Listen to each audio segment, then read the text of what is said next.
Welcome all viewers ICT eco for you YouTube ચેનલમાં આપ સર્વનું હું કૃપેશ નાયક હાર્દિક સ્વાગત કરું છું. અગાઉના વિડીયોમાં જે પ્રમાણે આપણે વાત કરી કે આપણે દરેક વિષયોને એના વ્યૂ પ્રિન્ટને આધારે કઈ રીતે સરળતાથી પાસ થવું, એવરેજ માર્ક મેળવવા, A1, A2, B1, B2, C1, C2 કઈ રીતે બધું બેલેન્સ કરવું તેની માહિતી આપણે અગાઉના વિડીયોમાં પણ જોઈ. અને અગાઉના વિડીયોમાં કહ્યું તે પ્રમાણે કે આપણે બીએની ઓસીએમની વાણિજ્ય વ્યવસ્થા અને સંચાલનની આજના વિડીયોમાં આપણે માહિતી મેળવીશું. અગાઉ આપણે એકાઉન્ટન્સીની પણ માહિતી મેળવવાના છે. પહેલા આપણે અર્થશાસ્ત્ર વિષયની સંપૂર્ણ માહિતી, માસ્ટર સ્ટ્રોક જેને કહીએ છીએ, તે આપણે કઈ રીતે બેલેન્સ કરવું આગામી 3 માસની અંદર તેની સંપૂર્ણ ચર્ચા આપણે કરી. बस लक्ष्य ज्यादा दूर नहीं, बस रफ्तार थोड़ी तेज करो.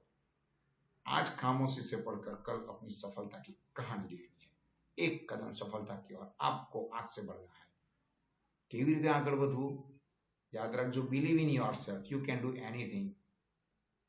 તમારી પાસે જે પરમ કૃપાળુ પરમાત્માએ જે શક્તિ પ્રદાન કરી છે તેવી શક્તિ કોઈની પાસે નથી.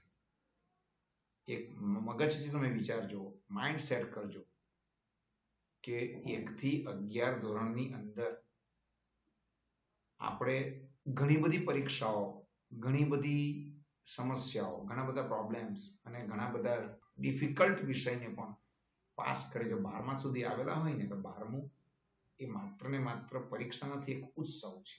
એને સેલિબ્રેટ કરજો. તમે 100% આજના વિડીયોમાં OCM, organisation of commerce and management, એટલે કે વાણિજ્ય વ્યવસ્થાના વિષયને કઈ રીતે સમૃદ્ધ કરવું એની સ્ટ્રેટેજી આપણે આ વિડીયોમાં જોવાના છે. તો સૌથી પહેલા દરેકનો હું આભાર વ્યક્ત કરું છું જેમણે સબસ્ક્રાઇબ કરી છે આ ચેનલ અને જેમણે અર્થશાસ્ત્ર વિષયને આખો વિડીયો નિહાળીને જેમણે કોમેન્ટ કરી છે, જેમણે પ્રશ્ન પૂછ્યા છે, જેમણે મને કોલ કરીને પોતાની ક્વેરી સોલ્વ કરી છે, એમને સંપૂર્ણ સંતોષ મળ્યો હશે. તો એ જ રીતની તમારી માનસિકતા સાથે આપણે આજે સ્ટાન્ડર્ડ 12 ઓસીએમ ધોરણ 12 સામાન્ય પ્રવાહ, ઓર્ગેનાઇઝેશન ઓફ કોમર્સ એટલે કે વાણિજ્ય વ્યવસ્થા અને સંચાલન, જેને પહેલા બીએ ના નામથી આપણે ઓળખતા હતા, તે વિષયના માસ્ટર સ્ટ્રોકની વાત કરવાના છે. તે વિષયમાં કઈ રીતે માર્ક મેળવવા, કઈ રીતે વધુ ગુણ મેળવવા, વ્યૂ પ્રિન્ટને કઈ રીતે બેલેન્સ કરવી, કયા ચેપ્ટરો પર વધારે ફોકસ કરવું, કયા ચેપ્ટરો હેન્ડી ચેપ્ટરો છે, બોર્ડનું માળખું કઈ રીતનું છે, એમાં આપણે કઈ રીતે આગળ વધશું, આ તમામ પ્રકારની માહિતી આપણે આ વિડીયોમાં જોવાના છે. જરા પણ ટેન્શન નહીં રાખતા. Rupesh is here, not fear. યાદ રાખજો, રૂપેશ અહીંયા છે, તમારી સાથે છે, છેક સુધી રહેશે. વિષયવાર જ્યારે પણ વિડીયો બધા પૂરા થશે એટલે તમને એક માસ્ટર પ્લાનિંગ પણ મળશે, પીડીએફ સ્વરૂપે માસ્ટર પ્લાનિંગ પણ મળશે તમને.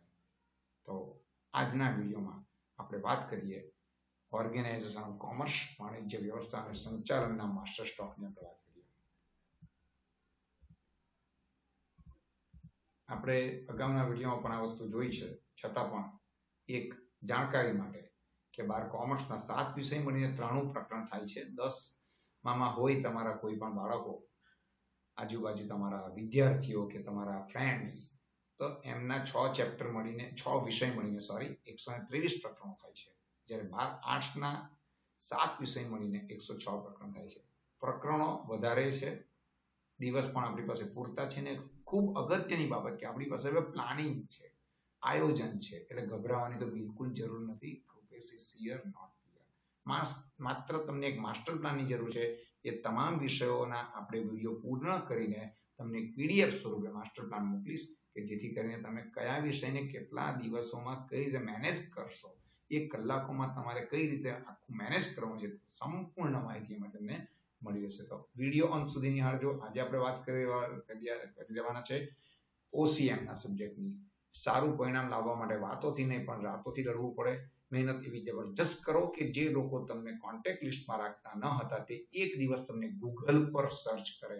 મહેનત એવી કરો કે સપના મજબૂત થઈ જાય સાચા પાડવા માટે. જિંદગીમાં હંમેશા જીત કરતા શીખો. જે નસીબમાં નથી લખ્યું એને પણ તમે તમારી મહેનતથી મેળવી શકશો. 90 દિવસની અંદર તમે ધારો તે કરી શકો છો. ઘણા બધા દિવસો બાકી છે અને તમારી પાસે અપાર શક્તિઓનો ભંડાર છે. તમે જે વિચારો છો ને તમે કરી શકો છો. તમારા મગજ પાસે જે કંઈ પણ શક્તિ છે તે શક્તિને આગામી 3 માસની અંદર યુટિલાઇઝ કરો. તમે તમારું પરિણામ 100%, તમારા જે લક્ષ્યાંકો છે, તમે જે કરવા આગળ વધી રહેલા છો તે તમને 100% મળશે જ. યાદ રાખજો, સફળતા મેળવશો જ એવો જુસ્સો તમારી સાથે રાખવાનો છે. મૂંઝવણમાં તમારે નીચેના એક નંબર પર કોન્ટેક્ટ કરવાનો છે. મારો નંબર તમને ડિસ્પ્લે પર દેખાઈ રહ્યો છે, 9662532418. આ મારો મોબાઈલ નંબર છે. 24/7 અવેલેબલ ન હોય તો તમારો મિસ કોલ જોઈને પણ તમને હું કોલ કરીશ, પરંતુ જરા પણ ગભરાવાની જરૂર નથી. સમય સાથે અભ્યાસ કરવાનો છે. જરૂર છે માસ્ટર પ્લાનની. માસ્ટર પ્લાન શું છે એ તમને વિડીયોમાં પીડીએફમાં આખા 6 સબ્જેક્ટ 7 સબ્જેક્ટ 93 પ્રકરણો હોય કે 106 પ્રકરણો હોય તેનું તમને આપીને દઈશ. બસ એ તમે ફોલો કરજો, અનુસરણ કરજો, એપ્લિકેબલ કરજો, પરિણામ તમારા હાથમાં રહેશે જ. હવે આપણે વાત કરીએ સૌથી પહેલા કે બોર્ડ જે છે તે બોર્ડના વ્યૂ પ્રિન્ટની અંદર આપણે જોઈએ તો બોર્ડે ગુજરાત માધ્યમિક અને ઉચ્ચતર માધ્યમિક શિક્ષણ બોર્ડે ધોરણ 12 માટે આ રીતની એક વ્યૂ પ્રિન્ટની વ્યવસ્થા કરી છે કે જેની અંદર તમે જોઈ શકો છો. સૌથી પહેલા પ્રશ્નપત્રનું માળખું સમજીએ તો આપણે ટોટલ A થી E 5 વિભાગોમાં આ પ્રશ્નપત્ર વહેંચાયું છે. યાદ રાખજો, 2025-26 ના જે નવા માળખામાં ફેરફારો થયા છે તે ફેરફારો માત્ર અર્થશાસ્ત્ર વિષયને લાગે વળગે ત્યાં સુધીના હતા, કારણ કે તેમાં એક ચેપ્ટર એડ થયું છે.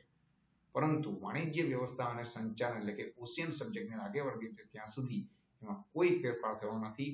25-26 નું માળખું તમારી સામે છે. વિભાગ A 20 માર્ક, જેમાં 20 MCQ હોય છે, દરેકનો 1 ગુણ. બી વિભાગની અંદર 21 થી 30 એટલે કે 10 પ્રશ્નો 10 માર્કના. CDE ની અંદર આપણને લોટરી લાગે છે. કેમ? કારણ કે સી વિભાગની અંદર 2 માર્કના કોઈ પણ 13 પ્રશ્ન 17 માંથી આપણે લખવાના હોય છે. એટલે આપણને total 13 question we have to attend out of 17. આપણને 4 પ્રશ્ન એક્સ્ટ્રા મળશે, વધારાના. એટલે ટોટલ 17 પ્રશ્ન આપણને સી વિભાગમાં દેખાશે. તેમાંથી આપણે માત્ર લખવાના છે 2 માર્કના 13 જ. 13 into 2 26, ટોટલ 26 માર્કનો વિભાગ સી છે. વિભાગ ડી ની વાત કરીએ આપણે તો આપણે વિભાગ ડી ની અંદર પણ લોટરી લાગે છે. કેમ? કારણ કે આપણે 12 માંથી 8 એટલે કે 4 પ્રશ્નો વધારાના મળે છે. 3 માર્કનો એક, 3 marks each. We have to attain only 8 out of 12. આપણે માત્ર ને માત્ર 8 પ્રશ્ન 12 માંથી આપણે અટેન્ડ કરવાના છે. એટલે કે અહીંયા પણ આપણે 4 વધારાના પ્રશ્નો મળે છે. વિભાગ ઈ ની વાત કરીએ, લાંબો વિભાગ, વિસ્તારપૂર્વક લખવાનો જવાબ છે આની અંદર. આ પ્રશ્નમાં બી આપણને લોટરી લાગે છે. કેમ? કારણ કે આપણે માત્ર 4 પ્રશ્ન અટેન્ડ કરીશું, મળશે આપણને 6 પ્રશ્ન, 2 એક્સ્ટ્રા આપણને મળે છે. You have to write 4 out of 6. You have to attempt for the 4, but you will get 6 questions. તમને 6 પ્રશ્ન મળશે, એમાંથી કોઈ પણ 2 આપણે મૂકી દઈએ તો આપણને 4 આપણા પોતાના હશે. એટલે 5 માર્કનો પ્રશ્ન છે, લાંબો પ્રશ્ન છે. આમ જોઈએ તો વિભાગ A, B, C, D, E અનુક્રમે 20, 10, 26, 24, 20 આ ટોટલ 20, 10, 26, 24 5 વિભાગની અંદર આપણું 100 માર્ક અહીંયા આપવામાં આવ્યું છે. હવે વાત કરીએ માળખાની. આ એક વાર્ષિક પરીક્ષાનું નમૂનાપ્રત, બોર્ડનું નથી, નમૂનાપ્રત, કે જેની અંદર આ રીતે વિભાગ A ની અંદર MCQ આપવામાં આવે છે. ત્યારબાદ વિભાગ B ની અંદર આ રીતે તમને 1 માર્કના પ્રશ્ન પૂછવામાં આવે છે. ત્યારબાદ વિભાગ C ની અંદર કુલ તમારે 13 પ્રશ્ન લખવાના હોય છે, જેના દરેકના 2 ગુણ, પરંતુ 17 માંથી, યાદ રાખજો. ત્યારબાદ વિભાગ D ની અંદર તમારે લખવાના હોય છે ટોટલ 8 પ્રશ્ન, 3 માર્કનો એક મળશે 12 એટલે 24. અને વિભાગ E ની અંદર આપણે જોઈએ તો મોટા પ્રશ્ન, લાંબા પ્રશ્ન, વિસ્તારપૂર્વક આપવાના જવાબ આપવાના પ્રશ્ન, કે જે આપણને કુલ 6 માંથી કોઈ પણ 4 લખવાના હોય છે. આપણે અર્થશાસ્ત્ર વિષયને યાદ કરીએ તો અર્થશાસ્ત્ર વિષયની અંદર આપણે 5 પ્રશ્ન લખવાના હતા, પરંતુ વિભાગ E ની અંદર OCM વાણિજ્ય વ્યવસ્થા અને સંચાલનની અંદર 6 માંથી કુલ 4 જ પ્રશ્ન લખવાના છે. એટલે 4 પ્રશ્ન 1 ના 5 ગુણ એટલે 20 માર્કનો પ્રશ્ન થાય છે. હવે આ જે બોર્ડનું પ્રશ્નપત્ર છે તેની અંદર જે માહિતી આપવામાં આવી છે તેમાં સૌથી પહેલા અહીંયા વાત કરીએ તો બોર્ડે માળખાને આ રીતે પોતાના પ્રકરણો વાઇઝ વિભાજિત કરી દીધું છે કે જેથી કરીને સરળતાથી આપણે કોના પર વધારે ફોકસ કરવું, કોના પર વધારે ધ્યાન ન આપવું, દરેક પ્રકારની માહિતી બોર્ડે આ પ્રમાણે આપી છે કે જેની અંદર જનરલ વિકલ્પ વિના અને જનરલ વિકલ્પ સાથેના ગુણભાર આપણને કુલ 55 પ્રશ્ન જનરલ વિકલ્પ વિના મળશે અને જનરલ વિકલ્પ સાથે 65, એટલે કે ટોટલ 55 ને 10 65 10 પ્રશ્ન આપણને વધારાના મળવાના છે. શામાંથી? તો કે સી, ડી અને ઈ માંથી. એ ત્રણ વિભાગ થઈને આપણને કુલ વધારાના 10 પ્રશ્ન મળશે. એ અને બી વિભાગ કમ્પલસરી છે, કોઈ ઓપ્શન નથી. એટલે જનરલ વિકલ્પ અને જનરલ વિકલ્પ સાથે, એટલે કે ઓપ્શન સાથે અને ઓપ્શન વગર આપણે પ્રશ્નોની ચર્ચા કરીએ તો ટોટલ 55 પ્રશ્ન લખવાના છે.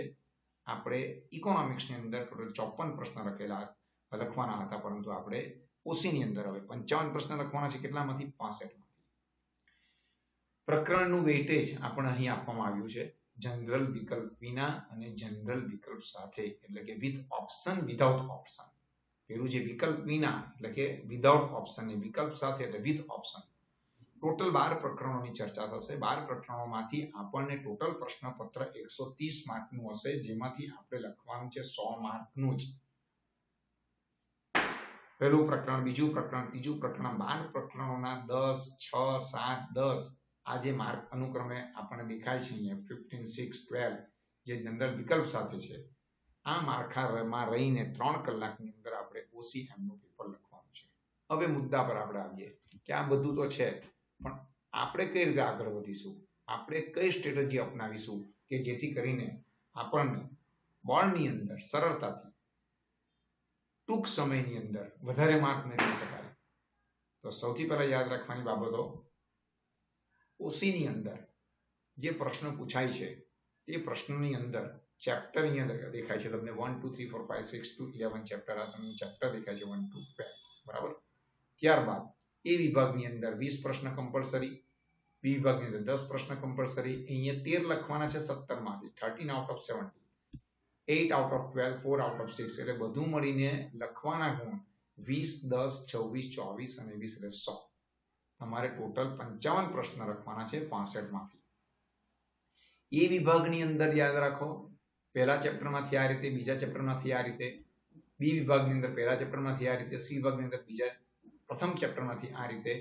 આ જે છે તે પ્રશ્ન નંબર છે. જે પ્રશ્ન નંબર છે તે પ્રશ્ન આ વિભાગના આ પ્રકરણનો હશે. એટલે પ્રકરણ 1 જોઈએ આપણે તો 15 માર્કનું છે. હવે આખા જે બ્લુપ્રિન્ટ છે એ બ્લુપ્રિન્ટને આધારે આ એક નિચોડ છે બ્લુપ્રિન્ટનો. હવે આપણે કઈ રીતે એમાંથી જજ કરવું કે ટૂંક સમયમાં આપણે જો વધારે ગુણ મેળવવા હોય તો કોના પર વેઇટેજ વધારે મૂકવું. નીચે તારણ પણ આપેલું છે, આખું કન્ક્લુઝન કરીને આપ્યું છે કે ABCDE વિભાગ જે છે 20, 10, 24, 24 અને 20 20, 10, 26, 24, 20 માર્ક્સના 100 માર્ક્સ થાય છે. તેમાંથી કયા ચેપ્ટર પર મેક્સિમમ આપણે ફોકસ કરીએ તો આપણે સરળતાથી આગળ વધી શકીએ. તો આ માટે એક આપણે આખું એનાલાઇઝ કર્યું છે. સૌથી પહેલી વાત કરીએ આપણે કે મેક્સિમમ માર્ક મેળવતા ચેપ્ટર કયા છે, કયા ચેપ્ટરમાં સૌથી વધારે માર્ક પૂછાય છે. તો OCM સ્ટાન્ડર્ડ 12 સામાન્ય પ્રવાહ ગુજરાત બોર્ડના વિદ્યાર્થીઓ માટે પહેલું ચેપ્ટર 5th, 6th, 10 અને 11, એટલે કે chapter number 1, chapter number 5th, chapter number 6, chapter number 10 અને 11. તો આ પ્રકરણો જે છે તે પહેલું પ્રકરણ 15 માર્ક્સ, બીજું fifth chapter 15 marks, 6th chapter 15 marks, એટલે 3 પ્રકરણો મળીને વિથ જનરલ ઓપ્શન આપણે 45 માર્કનું અહીંયા મળે છે. માત્ર પ્રથમ ચેપ્ટર 5મું અને 6ઠું, ફર્સ્ટ, 5th અને 6th આ 3 ચેપ્ટર મળીને 45 માર્ક્સ છે. 10મું પ્રકરણ 12 માર્ક્સનું, એટલે કે 10 ચેપ્ટર 12 માર્ક્સનું છે. 11મું ચેપ્ટર 13 માર્ક્સનું છે. 11th ચેપ્ટર 13 માર્ક્સનું છે. એટલે હવે આપણે એક તારણ પણ આવી શકીએ કે આપણે શોર્ટ ટર્મ મહેનત કરવી છે. માત્ર ટોટલ 12 ચેપ્ટરમાંથી 5 ચેપ્ટર પર પણ જો વધારે પડતો આપણે ફોકસ આપીશું તો એમાંથી તમે જોઈ શકો છો અહીંયા કેટલા માર્ક છે, 70 marks with general option. General option સાથે આ 5 પ્રકરણો મળીને ટોટલ 70 માર્ક અહીંયાથી આપણને મળે છે. યાદ રાખજો મિત્રો, નાપાસ થવા માટે મહેનત કરવી પડશે. માળખું એટલું સરળ છે અને એટલું આપણે એને વિસ્તૃત એનાલાઇઝ ને પૃથ્થકરણ કરીને તમારી સામે રજૂ કર્યું છે કે કોઈ પણ વિદ્યાર્થી આ માળખાને વ્યવસ્થિત રીતે સમજે અને જો એ પ્રમાણે મહેનત કરે તો જે મેં અગાઉ વાક્ય કીધું તમને નાપાસ થવા માટે મહેનત કરવી પડશે. અહીંયા તમે યાદ રાખો 70 માર્કના 5 પ્રકરણો કરો તો પણ તમારા રમતા રમતા બધા જ 5 ચેપ્ટરોના બરાબર તમે એને જો ગોખી નાખો 70 માંથી તમારા 35 નહીં આવી શકે, 50% માર્ક તો તમારા ખિસ્સામાં આવે છે. હવે બીજી એક વાત કરીએ આપણે, મિનિમમ માર્ક્સ. ચેપ્ટર નંબર 2 જે છે તેના માત્ર ને માત્ર આપ જોઈ શકો છો 6 માર્ક છે. સેકન્ડ ચેપ્ટરના 6th માર્ક અને ચેપ્ટર નંબર 4, 7, 8, 9, 12 એ ટોટલ 8 માર્ક્સ ઈચ. દરેકે દરેક આ જે ચોથું, સાતમું, આઠમું, નવમું, 12મું ચેપ્ટર છે જે દરેકે દરેકના 8 માર્ક છે. એટલે 8 માર્ક વાળા 5 ચેપ્ટરો છે એટલે ટોટલ 40 માર્ક છે. એટલે બીજું ચેપ્ટર થી માંડીને 5 ચેપ્ટરો જે છે 4, 7, 8, 9, 12 આ જે પ્રકરણો છે બીજું 6 માર્કનું અને બાકીના 5 ચેપ્ટરો 8 માર્કના એટલે 40 + 6 આ બધું મળીને 46 માર્ક અહીંયા થાય છે. પ્રકરણમાં આપણનો વધારે પડતો જો ભય લાગતો હોય અને પ્રકરણ આપણને સમજ ન પડતી હોય અને પ્રકરણ આપણે સિલેક્ટ કરવાના હોય તો આ રીતે પણ કરી શકાય કે આપણે 46 માંથી 46 મેળવીને બાકીના પર થોડો વેઇટેજ આપીને 50 કે 60 ની ઉપર જવું છે કે પછી પહેલા 5 પ્રકરણ પર 70 માંથી મેક્સિમમ 60 70 માર્ક 60 થી 65 માર્ક મેળવીને બાકીના પ્રકરણોમાં આપણે એવરેજ મેળવીને 70 અપ જવું છે. આ એક સ્ટ્રેટેજીનો વિષય છે. ચેપ્ટરો તમારી સામે છે, તમને કયા ગમે છે, આપણી વીકનેસ અને આપણી નબળાઈ વીકનેસ અને આપણા સ્ટ્રોંગ પોઈન્ટ આપણને ખબર હોવી જોઈએ કે કયા પ્રકરણમાં હું બરાબર છું, કયામાં નથી. એના આધારે આપણે સ્ટ્રેટેજી નક્કી કરી શકીએ છીએ.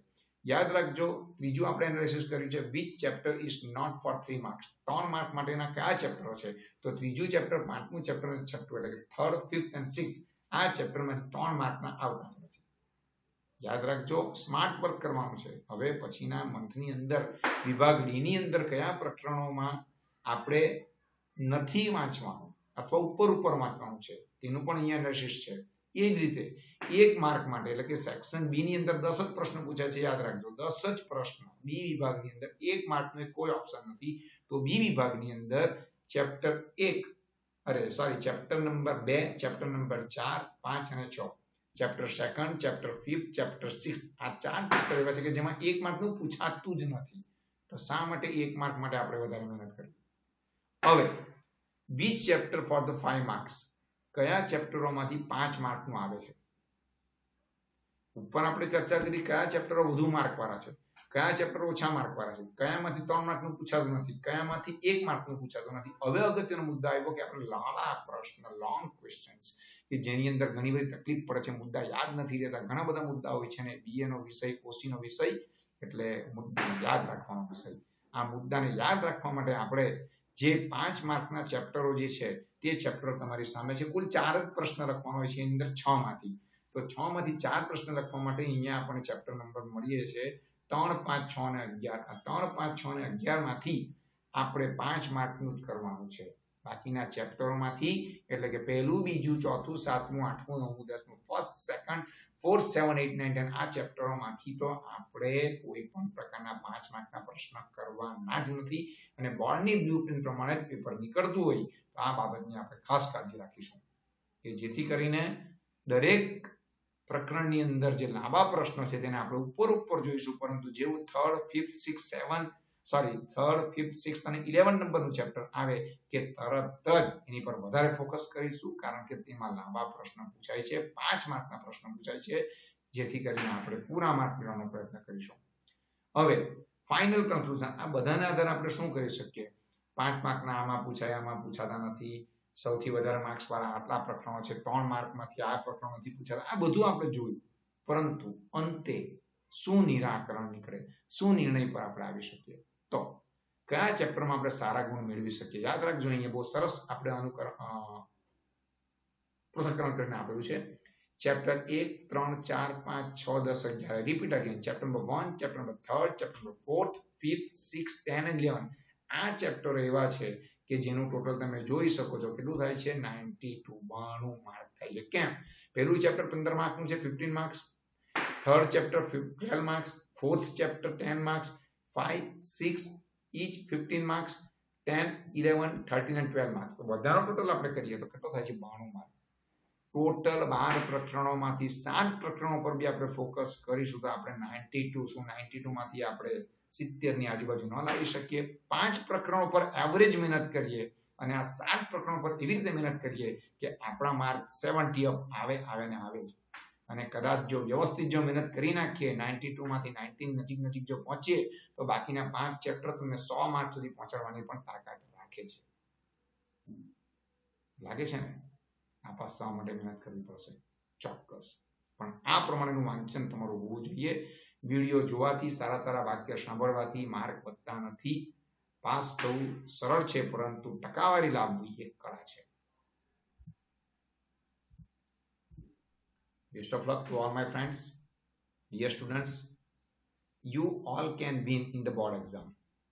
Our school result will be 100%. યાદ રાખજો, તમે બધા જ 100% વિજેતા છો. બોર્ડમાં તમારું પરિણામ સારું આવવાનું છે અને સ્કૂલનું રિઝલ્ટ પણ 100% આવશે, કારણ કે તમે દરેક વિષયમાં હવે પછીના વિડીયોમાં પણ દરેક વિષયની આ રીતની સ્ટ્રેટેજી જોવાના છો. એટલે એક મગજ પરથી ભાર જે છે, બોર્ડનો ભાર કે પાસ થવું, કેવી રીતના આપણે આગળ વધશું, તે બધું નીકળી જશે. Rupesh is here, not here.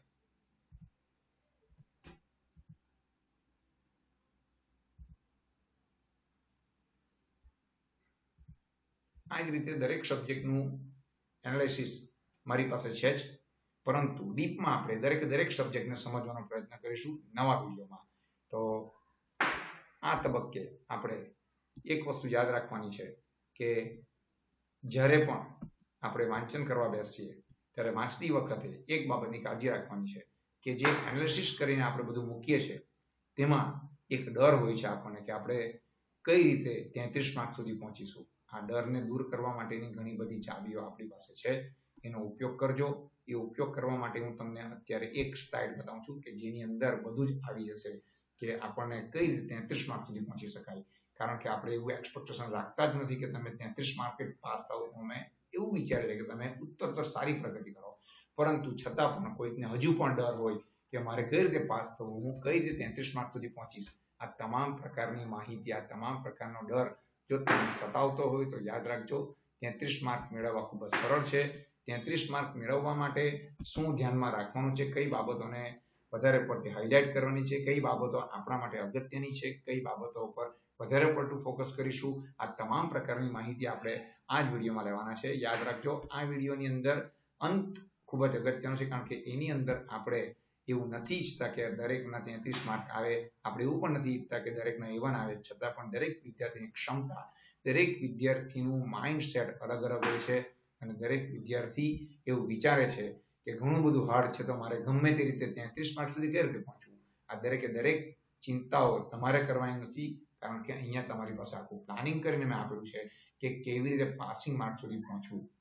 Passing mark સુધી પહોંચવા માટેનો આ ખૂબ જ અગત્યનો તમારો વિડીયો આ છેલ્લી સ્લાઇડમાં આપણે વિડીયોના અંત તરફ છે. સૌથી પહેલા MCQ અને હેતુલક્ષી વિભાગમાં માર્ક મેળવો, કારણ કે 30% ગુણભાર છે. 30 અને 70 આ બેનું કોમ્બિનેશન છે.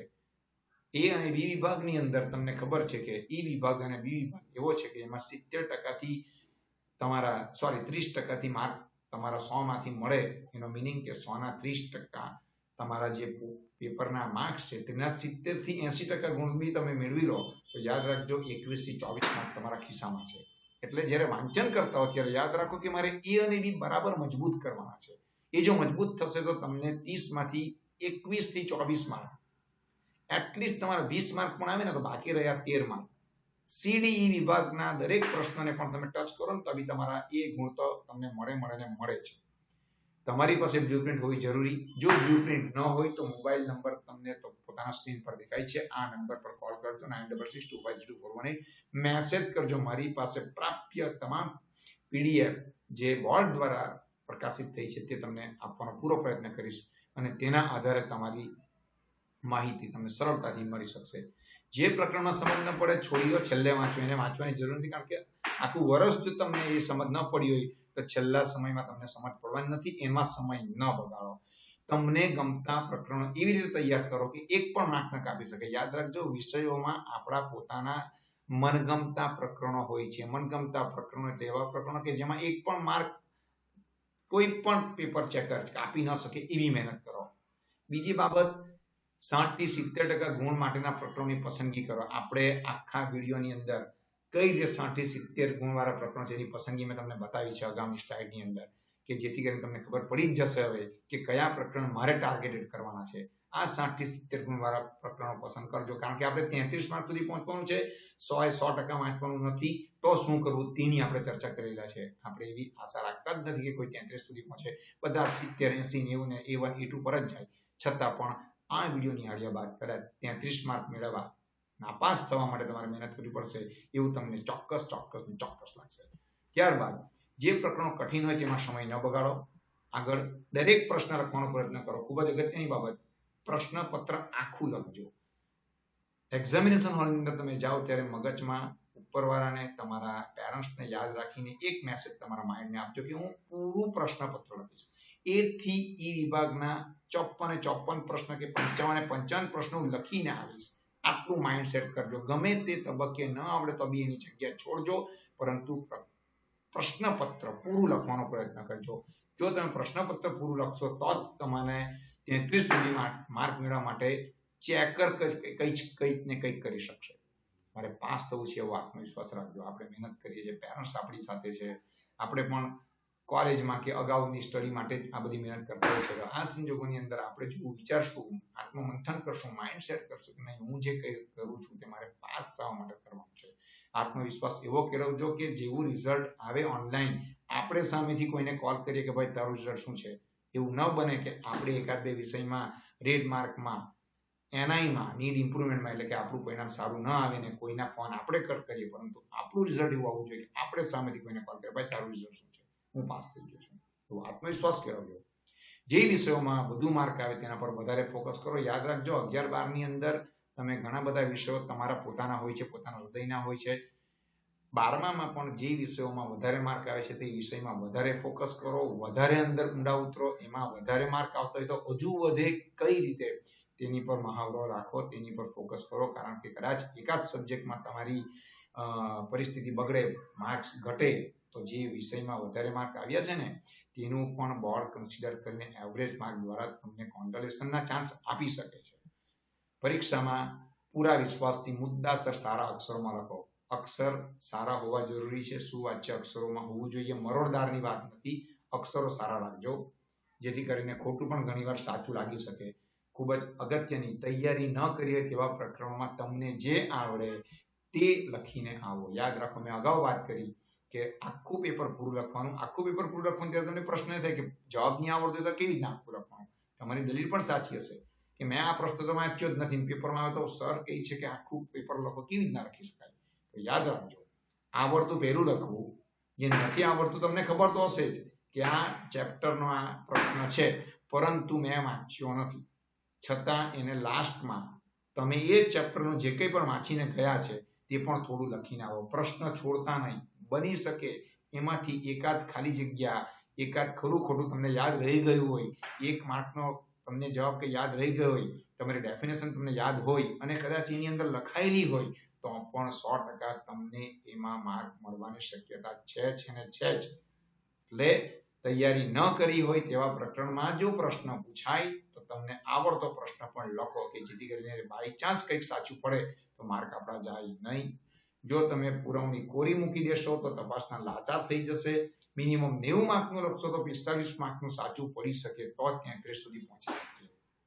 આપણે આ એટલા માટે વાત કરીએ છીએ કે જો કોઈને હજુ પણ ડર હોય કે મારે કઈ રીતે પાસ થવું, કઈ રીતે મારે આગળ વધવું, તો આ તમામ પ્રકારની માહિતી જે છેલ્લી સ્લાઇડમાં છે, આપણે ઈચ્છતા જ નથી કે તમે પાસિંગ માર્ક મેળવો, પરંતુ છતાં પણ આપણો ઇન્ટેન્સ એવો છે કે દરેક વિદ્યાર્થીઓ પોતાના 12મા ધોરણના દરેક વિષયમાં પાસ થાય, વિદ્યાર્થીનું પરિણામ 100% સફળતાથી આગળ વધે એવું નીકળે અને શાળા પણ પોતાના પરિણામ પર 100% સુધી આગળ વધી શકે એવા ઇન્ટેન્શનથી આ સ્લાઇડ બનાવવાનો પ્રયત્ન કર્યો છે. આપણે એવું વિચારતા જ નથી કે કોઈ પણ વિદ્યાર્થી 33 માર્ક સુધી પહોંચે. આપણે એવું જ વિચારશું કે વિદ્યાર્થી 100% સારી રીતે અને પોતાના માતા પિતાના સપનાઓ સાકાર કરે એ રીતે આગળ વધે. તો અંતે ગુડ બાય દરેકને. આપણે એક વસ્તુ મગજમાં રાખજો, you can win, believe in yourself any tension, you can call me 9662532418. Krupesh is here, not fear. આ જ રીતના ઇન્ફોર્મેટિવ એજ્યુકેશન લગતા વિડીયો માટે ICT Eco for You channel જોતા રહો, નિહાળતા રહો, હસતા રહો અને પરીક્ષાને એક પર્વ તરીકે, ઉત્સવ તરીકે ઉજવીને તમારા સપનાઓને સાકાર કરતા રહો. Goodbye, have a nice day, bye, આવજો. નવા વિડીયો માટે આપણે મળીશું નેક્સ્ટ ટાઈમ. બાય, જોતા રહો.